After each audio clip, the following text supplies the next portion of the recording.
In this series, we're going to be creating a basic poll with PHP. So I'm just going to show you around what this looks like, and then I'm going to explain a little bit about the code. And then next we'll go on to actually, creating the poll itself.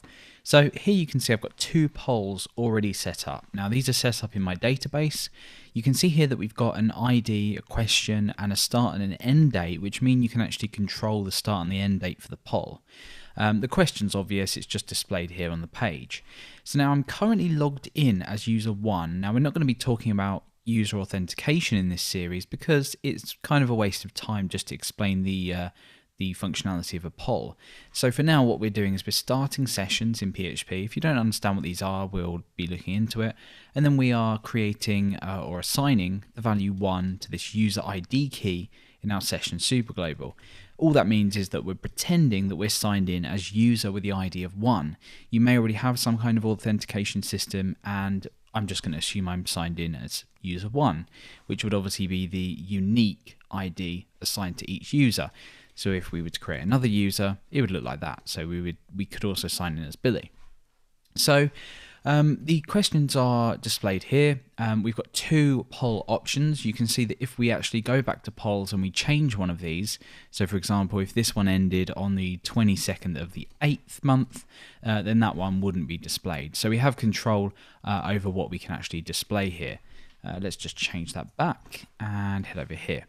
So I'm going to click on the first one, and you can see here that we've got a main question, which we already know exists. And we've got now a few options. These are stored in a separate database table just to make things a little bit easier.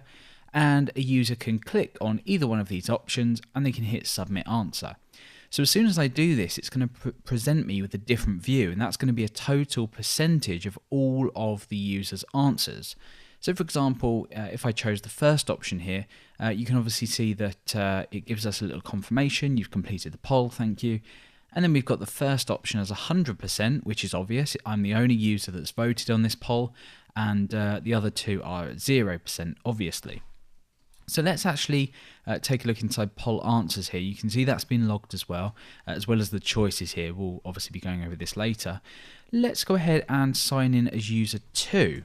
So once we do that, you'll then see this returns back to me not being able to, or me not have completing it, because I'm now technically signed in as a different user.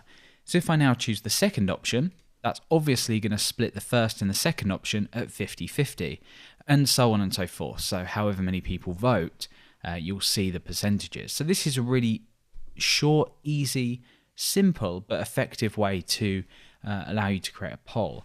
So that's what we're going to be looking at. The code is fairly straightforward, and we'll get started in the next video.